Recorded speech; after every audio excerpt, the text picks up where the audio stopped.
राम राम मंडळी, कलम 302 व्लॉग या आपल्या मराठी चॅनलमध्ये आपलं स्वागत आहे. 5-6 शीटर राहिल्यात फक्त. कोणाला यायचं असेल तर संपर्क करा. संध्याकाळपर्यंत होऊन जाईल अशी अपेक्षा. नंतर मग 1 महिन्याचा गॅप आहे, तुम्हाला माहिती. आता मला आज सांगायची कथा, आणि तुम्हाला माहिती आहे मी बिगर चुंबडीचं डोकं कुठेही देत नाही. त्या जिथं थोडंफार हाय बुवा, की बाबा उद्या एखादा मानला विज्ञानवादी माणूस की बघतोच जाऊन बिनधास बघ, असा हिशोब सापडला की कार्यक्रम करेक्ट. जिथं ज्या बिळात साप नाही त्या बिळाच्या पुढं आपण पुंगी वाजवत नाही. ज्या बिळात साप आहे तिथं पुंगी वाजवायची. खऱ्या खोट्याचा विषय आला ना, जाऊन बघ बुवा, चौकशा कर बुवा, प्रत्यक्ष जावा, असा विषय थोडा असतो. आता आपण आपल्या सरळ नीट स्टोरीकडे जाऊ, बैकथेकडे जाऊ. सदर घटना ही पूर्णपणे काल्पनिक असून ती फक्त लोकांच्या मनोरंजनासाठी बनवलेली आहे. जीवित अथवा मृत व्यक्तीशी त्याचा कुठल्याही प्रकारचा संबंध नाही. तसा तो असल्यास निव्वळ योगायोग समजावा. झालं का? ओके. कायदा महत्वाचा भाऊ. आता पुढं सांगतो. पुणे जिल्ह्यातले जेवढे तालुके आहेत त्यातले एक तालुका इंदापूर. पुणे सोलापूर रोडवर ही इंदापूर तालुक्याचं शहराचं ठिकाण आहे. अख्ख्या इंदापूर शहराला जिथून पाणी पुरवठा होतो ती कोणतं तळ आहे रिसर्च करा. तिथून 4-5 किलोमीटरवर तळ आहे, पण तळ आजचं नाही, ते ब्रिटिश काळाच्या पण आधीपासूनचं तळ आहे. नैसर्गिक तळ मानायत त्याला. आणि नंतर आता विज्ञान आपला स्वातंत्र्य झाला, विज्ञानाच्या आधारे पाईपलाईनी शासनाच्या योजना लोकांना अजून बी तळ्यातलं पाणी मिळतंय आणि इंदापूरची गरज भागवली जाते. ह्या इंदापूर पासून 4 किलोमीटर अंतरावर तळ्याच्या शेजारी एक गाव होतं. त्या गावाचं नाव गोखळी. हे गाव आज रोजी तळ्याच्या शेजारी जिथं होतं खाली खोल खड्ड्यात, तिथून विस्थापित होऊन तिथून 4 किलोमीटर 3 किलोमीटरवर आलेले वर. लक्षात घ्या, इंदापूरच्या फार जवळचा विषय इथे. बरेच आपले सबस्क्रायबर इंदापूरमधले आहेत. तर आपले स्नेही इंदापूर रहिवासी आहेत, त्यांनी हा विषय सांगितला आणि म्हणले ह्याच्यावर स्टोरी होऊ शकते आणि काय सांगायला हरकत नाही. माझ्याजवळ जे आहे ते तुमच्यापर्यंत पोचावं आणि दुसऱ्याला शान करून सोडायचं, हे आपलं हेतू आहे मुख्य. बऱ्याच वर्ष मागं जावं लागेल. सुरुवात सांगतो कशी झाली. आणि खाजोडून विनंती आहे माझी की आपल्याकडे काय काय लेणं गडगडी असतात. कार असती, 2-4 जोडीदार असतात, रस्त्याने बिअरच्या बाटल्या असतात, कुठं काय. चुकून सुद्धा रात्रीचं या ठिकाणी जायचा प्रयत्न करायचा नाही, ध्यानात ठेवा. मी आधी सांगून ठेवतो. परत काय कुटाळा झालं ना, वाट लागली म्हणायचं, तसा काही विषय होऊन देऊ नका. आजकालची तरुण पिढी तर अध्यात्माशी सुद्धा कनेक्ट नसते, पण जिज्ञासा असते मनात, काय विषय काय इसकाटून सांगतो. ह्या गोखळी गाव, त्याची त्यावेळेसची संरचना कशी होती. पिण्याच्या पाण्याची सोय होती, ते तळं होतं. लाकडी दरवाज्याची बख्खम काही वाढ होतं. 70% 80% ही सप्र होती. सप्र कळते का? छप्पर मातीच्या बेंडा. ते आता विठी बेंडा म्हणतात त्याला. त्या मोठी विटा असती, 1.5 बाय 1ची असं साधारण. त्या विटांची गरं होती, मातीची गरं, वर छप्पर. काळ इंग्रजांच्या पण आधीचा. त्यावेळी सुद्धा आपला जुन्नरचा नाणेघाट बघा किंवा वरंदा घाट बघा इकडचा. मला वाटतं आता ते बोर तालुक्यात असेल. समुद्रातून येणाऱ्या वस्तू तिकडून इकडे यायच्या, इकडून नाणेघाटातून यायच्या. पुरातन व्यापार चालायचा. अफगाणिस्तानमधून काही व्यापारी 6, 7, 8 उंट घेऊन तिथे यायचं. प्रत्येकाकडे 5-5 उंट. आता उंटाचा फायदा असा, ते स्वतः उंटावर बसायचे. उंट एका दोरी सरळ रेषेत, त्यांचा उंट पुढं, मालाचे उंट पाठीमागं राहायचे. तिथून ते काळी खजूर आणायचे, सुकमेव्याचे काही पदार्थ आणायचे. आणि इथं काय ते भारतात मिळत नव्हतं. आता इथं पूर्वीच्या काळी बरे पैशावाली लोक काय काय म्हणजे 99% गरीब, पण 1% लय पैशावाली, जहागिऱ्या मोठमोठ्याल्या, धनधान्य, सत्ता, अमकं तमकं. त्या काळात राजे महाराजांच्या काळात त्यांना जे द्यायचे धन ते काय पैसा बिसा नोटबीट काही नव्हती. हे फक्त चांदीचे शिक्के, सोन्याचे शिक्के ह्या स्वरूपात. त्या वस्तू इथं आणून हे व्यापारी विकायचे आणि संपूर्ण टोटल पठाण होते. पठाण म्हणजे 6, 6.5, 7 फूट उंचीचा दिफाड गडी. हा, त्याच्यानंतर त्याची बेगम, मुलं असायची आणि बऱ्याच वेळा अशी 4-6 जोडप्या आणि 5-25 उंट असे घेऊन यायचे. तर त्यांचं हितालचं ठेपं ठरलेलं असायचं. ते इथं आल्यानंतर फिरत फिरत फिरत आले, म्हणजे 4-4 महिने 5-5 महिने ते घरी जात नव्हते. इकडं आले की ते फिरायचे सर्दी थंडीच्या दिवसात. आणि पुण्यातून म्हणा, पुनवडी म्हणायची त्यावेळेस, अहिल्यानगर जिल्ह्यात श्रीगोंदा या ठिकाणी पेडगावी छत्रपती संभाजी महाराजांचा अनन्वित छळ झाला, बहादूरगड नाव होतं तिथं. ते गड बांधण्याच्या आधी तिथे व्यापारी पेठ होती, ध्यानात ठेवा. तिथं त्या गडावर अजूनही बऱ्याच ठिकाणी उकारतात लोक. त्या इमारती पडक्या, त्याच्यात बी खड्डा खाते, त्याच्यावर एक एपिसोड बनवला होता. काय धन सापडते का, काय सापडते का नाही कुणाला माहिती, पण त्या ठिकाणी इतका मोठा व्यापार चालायचा की चांदीचे शिक्के, सोन्याचे शिक्के ह्या स्वरूपात ते धन असायचं. मग इथून त्या वस्तूमध्ये ते जाताना मसाल्याचे पदार्थ, इथं मसाला फार खमंग सुगंधी भारतातला, ते तिकडे त्या भागात घेऊन जायचे. त्याचा ते बिर्याणीला वापर करत असते. अशी व्यापार सिस्टीम होती. एकदा काय झालं, ह्या गोखळी गावात त्या ठिकाणी ते मुक्काम करायचे, कारण हिरवेगार म्हणजे चरण्यासाठी कुराण होतं, त्याच्यानंतर पाणी होतं, गावातली लोक चांगली होती. तिथं ते मुक्काम टाकायचे, इंदापूरला थांबायचे किंवा शेजारी थांबायचे. पहिल्या काळी पोलीस स्टेशन हे आमचं असलं काय नव्हतं. राजदरबारी फक्त शिपाई राहायचे. त्याला त्याचं रूपांतर आता पोलीसमध्ये झालं. त्यावेळेस गावाचा पाटील आणि पंच म्हणजे 5 जण हेच न्याय निवडा करायचे. काय असेल ते क्राईम कमी होता, पण मनुष्य क्राईम नव्हताच असं नाही, स्वार्थ कोणाला चुकलेला नाही. एकदा घेतलं फक्त एक कुटुंब, फक्त 3 जण, 12 वर्षाचा मुलगा, त्याची बेगम आणि हा पठाण, हे 3 जण नवरा बायकून तेवढं पोरग 6 उंटासहित सगळं आले आणि जाताना तिथं थांबले त्या गोखळीमध्ये. गावकऱ्यांनी सांगितलं गावात काय थांबू नका तुम्ही, गावकुसाला थांबा. गावकुस म्हणजे गावाच्या थोडी बाहेरची पटांगणाची जागा, अशी मोकळी जागा. थांबतो म्हणजे आता त्यांचं ते आधी तो माणूस 2-4 वेळा आलेला होता, तो थांबला तिथं. उंट बांधून टाकलं, ते कुपी केली अशी त्यांनी त्या ह्याची, एक चांबड्याचं ते आपलं पाल असतं तशा टाईप पाल बांधलं. म्हणजे 2 दिवस मुक्काम करू इथं, मग जाऊ. काय झालं भयानक प्रकार, ती त्या गावातली 2-4 असत्यातच मान आलाय प्रत्येक गावात आज बनत. काही जण तर कामच करीत नाही, नुसतं ह्याच्यावर केस कर त्याच्यावर केस कर, मध्ये पैसे खा, असली बी असतात, वर जगे अशा प्रकारची त्यावेळेस बी होती. काहीच काम नाही, बस कोटाळ्या करीत, तो खायला माग घरी गडी मिरची सगळं ठोशा आणणार. हा जर कामाला गेला आणि 4 पैसे कमावले, पनीर खाईन ना, चांगलं चुंगलं खाईन ना, पोरांना लेकरा लागला पण नाही. फक्त इस्त्री कडक हाणायची, खिशात 100ची नोट नाही, अशी अवलादी सुद्धा लय येत. जाऊ द्या बरोबर, अशी 2-3 होती वा तिथं. ते म्हणले आईला एवढा व्यापार करतो काय करतो, यांच्याकडं सुवर्ण मुद्रा आणि चांदीच्या मुद्रा ही नाणी असत्या, यांना लुटायचं, यांची चोरी करायची.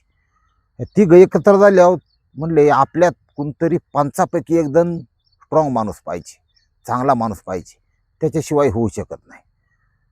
मग सदर शुभ कल्पना, चांगली कल्पना, समाज हिताची कल्पना, म्हणजे हे काय करणार आहे, राजदरबारी जाऊन किंवा शिपायाहून तक्रार करणार नाही, काय नाही काय नाही, जाऊ आपण लुटूच यांना.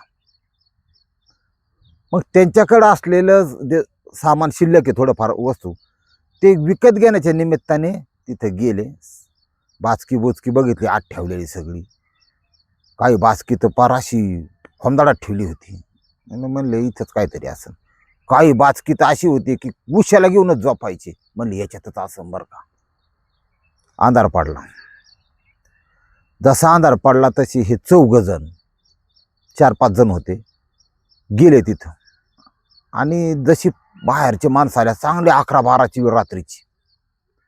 ही गाढ झोपलेली 12 वर्षाचा मुलगा बेगम आणि हा पठाण. आता माणूस 4-4, 5-5 हजार किलोमीटर येऊन धंदा करतो. म्हणजे काय काय ना ते सिक्युरिटी असतो ना. तेव्हा काय पिस्तुलन बंदूकाचा शोध बी नव्हता. पण 10 धार अशी तलवार म्हणा किंवा ही त्यांच्याकडे हत्यार असायची की टायमाला आलेल्या संकटाचा सामना करायचा. दिप्पाड होतं ते.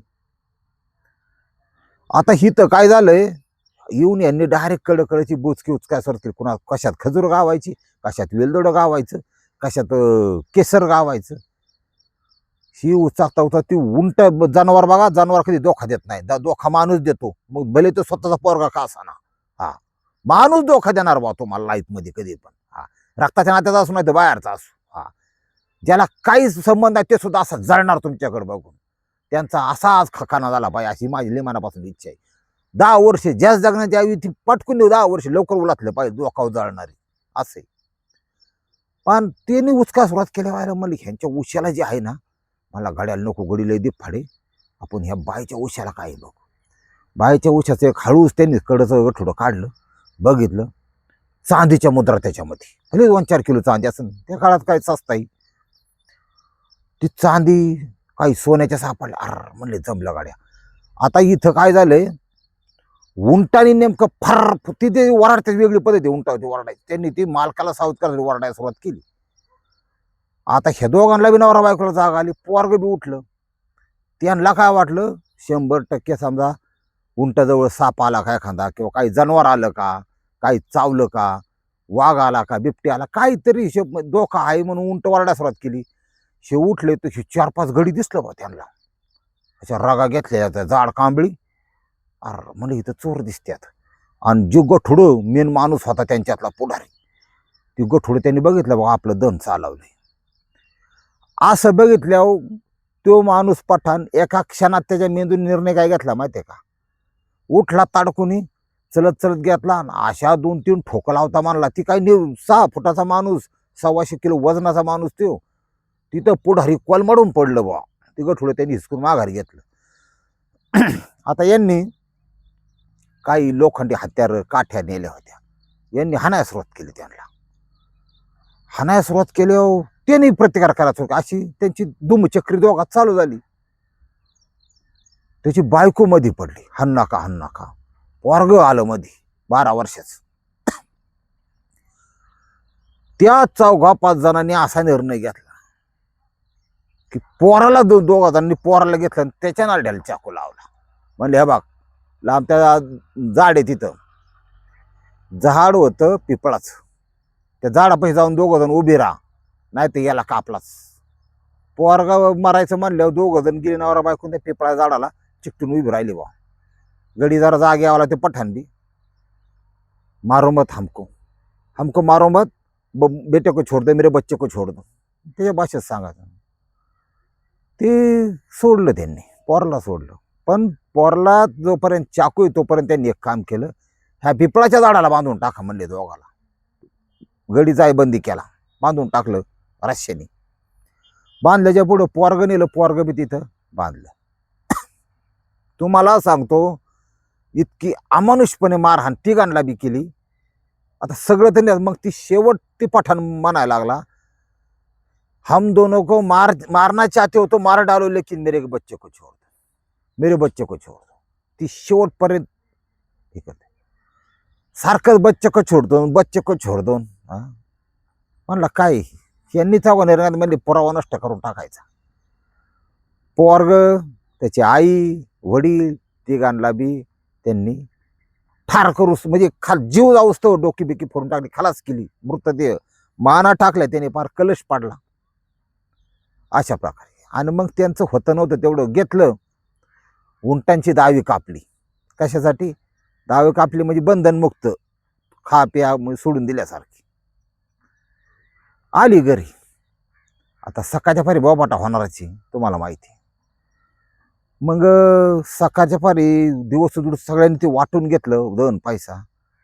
आणि मग म्हणले आता काय करा, उद्या तर लय बोबाटा होईल, कुणी केलं काय केलं. म्हणले काय का व्हायना, घाबरायचं नाही, आता काय होईल ते होईल. म्हणजे राजाला कळलं तर, शिपायाला कळलं तर आपलं पकडचं. म्हणले काय होत नाही, यांचं कोणी ताव इथं, कोणाला माहिती इथं आले. ती उंट दिलं मोकळं करून, आणि त्याच्या बॉड्या आहेत ते त्यांनी परत पाठी गेले पुरून टाकल्या. ती पुरल्या, सगळं व्यवस्थित हे केलं. मग ते त्याचं तंबू बिंबू होतं ते सगळं पुरावा नष्ट केलं. गावकऱ्यांना 10 दिवस 15 दिवस महिनाभर झालं नुसतंच उंट मोकळं चालताना दिसायचं. आणि मग ह्यांनीच ज्यांनी चोऱ्या केल्या त्या लुटलं होतं त्यांनीच उंट सोडून दिले बरं का. काहीतरी त्यांचा आजार असं बरं का, उंट आपल्या गावात हाकलून द्या हाकलून द्या. मग लोकांनी उंट, आता पहिली लोक एवढी शिक्षण नाही काय नव्हतं त्यावेळेस, दिले हाकलून दुसऱ्या गावाला. उंट गेला आपल्या मार्गाने निघून, काय करते ती. त्याच्यानंतर एक आमुष्या झाली आणि म्हणजे साधारण महिन्याचा कालावधी गेला. आता ज्वाऱ्या पेरायची पहिली काळी आणि मोठा चालायच्या, 4 बैलाची 6 बैलाची मोठ. आणि मग ते विहिरीतून त्या मोठ्याने पाणी पवऱ्यात टाकायचं, पवऱ्यातून ती पाणी पाटाने ज्वारीला जायचं. एवढा गोफार त्या ज्वारीचं. पूर्वीची गावरान ज्वारी असायची की घास जर 4 वेळा जास्त चावला त्यातून गोड रस निघायचा, असं ते खाणं होतं. आता बेरड झालं सगळं. 100च्या पुढं सर्रास माणूस जागायचा, नाही पटकीने, त्या पटकी रोग होता. आता विज्ञानाने प्रगती केली पण माणूस 40 वर्ष अटक यायला लागला. त्याच्यात बी नको त्याचा किडा उठतो, इंजेक्शन घेतात जाऊन ठायची त्यात आम्हाला, असं तर राहतं उलट पालट, सगळं वाईट झालं. ती आमोशीच्या दिवशी शेतकरी ती संध्याकाळपर्यंत बैल हाणले, म्हणले आता विसावं गेला पाहिजे.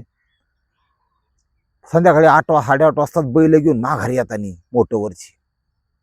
म्हणलं कडबा का आता अडकीत त्यात कडा करा करा कातरावा, याला टाकावा, पाणी पाजावं. मग हळू आता हळात पाणी, कारभारणीला आवाज द्यायची. गावातल्या लोकांना सांगतो, गुळाचा खडा टाक. बघा पूर्वीचं जीवन असं होतं की गुळाचं पाणी बैलांना पाजायचं, कारण त्यांची एनर्जी, आपण त्याला ग्लुकोज म्हणतो. आता जुना काळ, नंतर काळे बांधायची, मोठ वाढलेले असायचे दिवसभर. 8 8:30ला बैल घेऊन येतानी बैल हुंडारून मागं पळायची. ती जागेवर कोणती आलती, गावाच्या कावकुसाला ती मोठं झाड होतं तिथं आली, पिपळाचं. तिथं आलं की बैल माग, जे माणसाला दिसत नाही ते बैलाला दिसायचं. ह्याला म्हणजे बैल काय दाबागतंय, बैल आता कच्चं रस्तं सगळं, पण बैल कावरावरा दचकायची, लांब पळायची. चाकार सोडून, गाडी चाकार होती, बैलगाडीची चाकार. ह्यांना काय मेळ गावाना. त्यातल्या एक जणाला मला, तुम्ही जरा पुढं व्हा, परसाकडून आलो म्हणला. आपल्याकडे त्याला आता काय म्हणतात, टॉयलेट म्हणतात. परसाकडून आलो म्हणला मी, तुम्ही हो पुढं. मोर होय. हा थांबला माग. काय रोजच हाता घालता रस्ता, आणि तवा संडास बिंडाचा काही शोध नव्हता. कुठं बी आपलं पाणी असू, झाडाचा पाला असू, नाही तर दगड असू, त्याने डोंगान पुसायचं. ती बसलं. आता तो झाला एकटा. ती गेली पुढं निघून. बैलाच्या खोबळ्याचं आणि घुंगराचं आवाज सुद्धा कमी झालं. तसं रातकिड्याचा आवाज वाढला.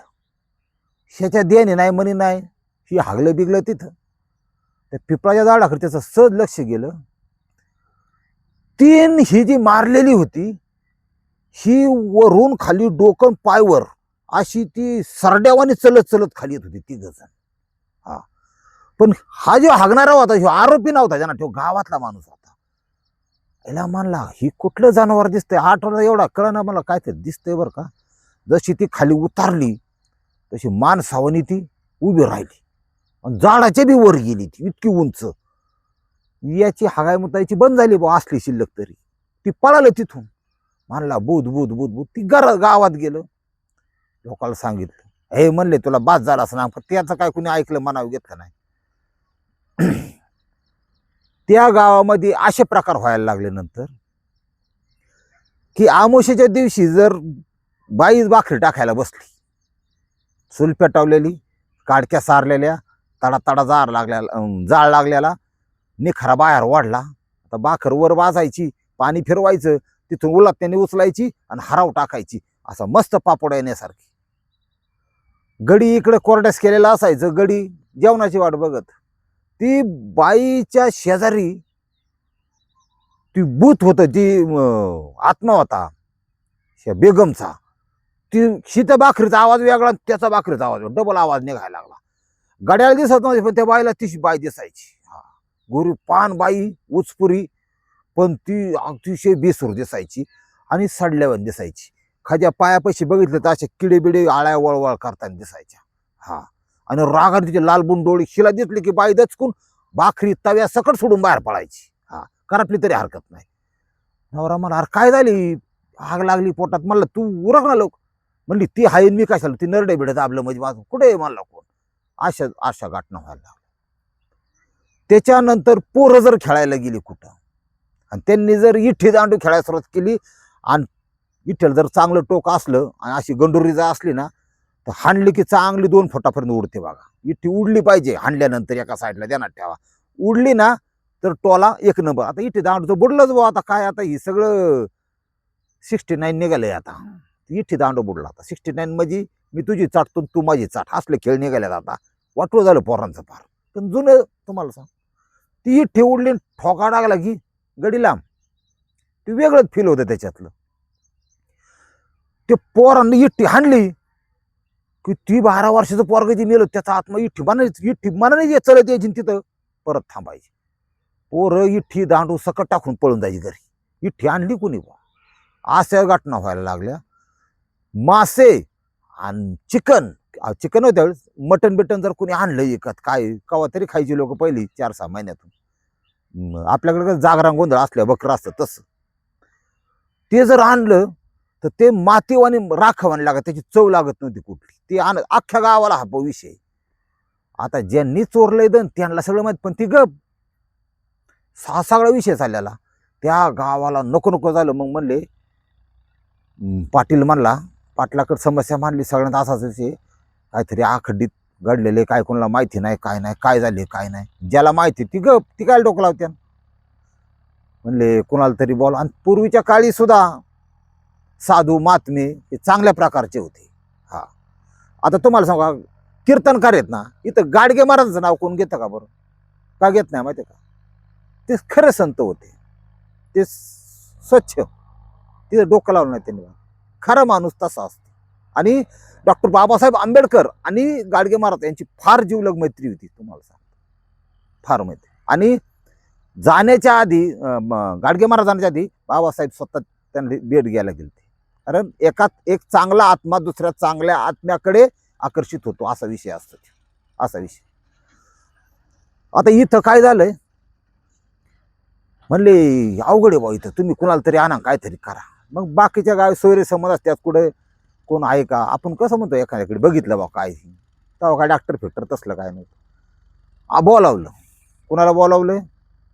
एक साधू महात्मा आहे, त्याला बोलावलं. आणि ती ते फक्त हातात जे भांड आहे किंवा कलश आहे, दक्षिणा बिक्षणा तसलं काही नाही, अन्न मागून खायची. ती बी 5 घरं घ्यायची, एका घरी खात नव्हती. थोडे एवढे घ्यायचे, तेवढे शिजवून खाणार. पण खरे बघतं तशी अशी, आणि त्यातलं सिद्धी असते प्राप्त, लक्षात घ्या. एवढं सत्य ना. आता कसं आहे, ह्या बोटावरचा थोकाट लगेच इथं बोललेला माणूस 10 फुटा गेल्यावर बदलतोय, अशी दुनिया निघाली आता. विश्वास कोणावर ठेवा. मला सुद्धा मी लय टाकाटाकी करणारी भेटल्या, लक्षात घ्या. तुम्हाला सांगतो कशा कशा प्रकारचे माणसं आहेत त्यात. लय अवघड आहे, काय करता आता. पण ह्या 4 नालायकासाठी 96 जी चांगली आहेत, यांच्यासाठी केलं पाहिजे ना काहीतरी. त्यांचा काय गुन्हा आहे म्हणून, नाही तर लय अवघड आहे जगाचं. साधू महात्मे आले, त्यांनी बघितलं सगळं. तर ती अंतरात त्यांना कळतच. म्हणले 3 आत्मा आहे तिथं, आणि ते इतके पॉवरफुल आहे, ते तिघांची ताकद एक आहे म्हणले. ती माणसांचं आत्मा येतं, ती माणसांचं आत्मा इथं तुम्हाला राहून देऊ शकत नाही. ह्या सगळ्या गावाला ते खाली करणार आहेत. म्हणले आता काय करायचं, इथं पाण्याची सोय, तळे, आमकं तमकं नाही, हे गावच तुम्ही खाली करा. ही गावकूस सोडा आणि थोडं लांब गावकुसाच्या बाहेर राहायला जा, तर तुमचं टिकन. नाही तर तुमचं इथं टिकू शकत नाही. तुम्हाला कुठल्याही जीविताला धोका होण्याऐवजी किंवा तुमचं वाटोळं प्रपंच संपण्याऐवजी, अपघात होण्याऐवजी तुम्ही गाव सोडा. 5 पंच बसले, सगळं गाव म्हणले, अहो म्हणले इथं लय लांब जायचंच नाही, आपण आपण काय करू, हे हाय असं सगळं सोडून देऊ आणि आपलं 2 किलोमीटर पुढं वर टेकडाला जाऊ, खाली नको बा आपल्याला. चालतंय म्हणले. सगळ्या गावाने निर्णय घेतला, एका रात्रीत गाव खाली केलं. तिथून ते गाव आजही आहे, पण ते थोडं नवीन वसवले. आता तिथं बंगलं बिंगलं, आता काळानुरूप बदलतं सगळं, पण त्यांच्या पूर्वजांचा विषय हा. गाव आहे, छान आहे, लोक छान आहे, सगळं चांगलं आहे, पण ती जागा त्यांनी सोडली फक्त. मग काय ना, घरं बांधायची, ते नवीन घरं बांधायची म्हणल्यावर म्हणलं तिथं बांधू, पण बैलगाडीत आपल्या घराच्या तुडी म्हणजे दगडी तुडी, थोडक्यात विटच, पण दगडाची विट. तुम्हाला काय काय शब्द पुरातन कळायचं नाही, तुडी म्हणतात त्याला.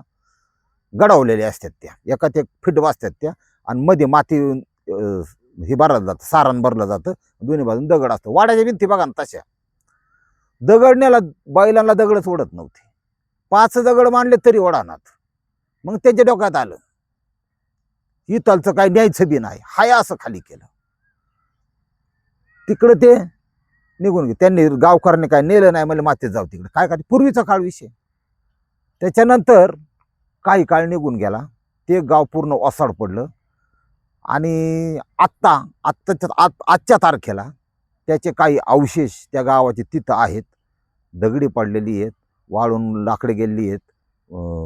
जे झाड पिंपळाचं, एवढं मोठं पिंपळाचं झाडचं वैलय असतं, पूर्ण झाड वठून म्हणजे वाळून गेलं मानानेच, आणि ते नष्ट झालेलं आहे. दुसरी गोष्ट, त्या गावाच्या काही खुणा आजही तिथं अस्तित्वात आहेत. आता माझा एक 10-12 दिवसांनी जाण्याचा योग आहे तिकडं. मी अवश्य त्या ठिकाणी तुम्हाला जाऊन प्रत्यक्ष ते जुनं गाव होतं ते दाखवण्याचा प्रयत्न आपल्या व्हिडिओच्या माध्यमातून करणार आहे. आणि आपले सबस्क्रायबर माझ्यासमोर आहेत, सोबत आहेत, त्यामुळे काय काळजी करू नका. पण आणि जवळ आहे आम्हाला 5-50 किलोमीटर, त्याच्यामुळं काय अडचण नाही. तिथे प्रत्यक्ष जाणार आहे आणि ते गाव बघणार आहे. पण त्यांचा आत्मा बोलवून हे ते असलं कार्यक्रमात मी अजिबात पडणार नाही, ध्यानात ठेवा. फक्त आपल्याला बघायचे आणि दाखवायचे म्हणून, बाकी काही विषय नाही. ते आजही तिथं वनविभागाचे जमीन असू शकते, परत जंगली प्राण्यांचा वावर तिथं, म्हणजे लांडगा झालं, कुली झालं, म्हणजे असे प्राणी आहेत तिथं. आणि पडीक पडले, वसाड पडलेला सगळा विषय. हे तुम्हाला सांगायचं होतं ह्या स्टोरीच्या माध्यमातून. अलिबागला मुख्यला कुणाला यायचं असेल तर 4-5 जागा आहेत. तुम्ही मला दिवसभर फोन करू शकता. 87 88 57 43 02. रामकृष्ण हरी माऊली.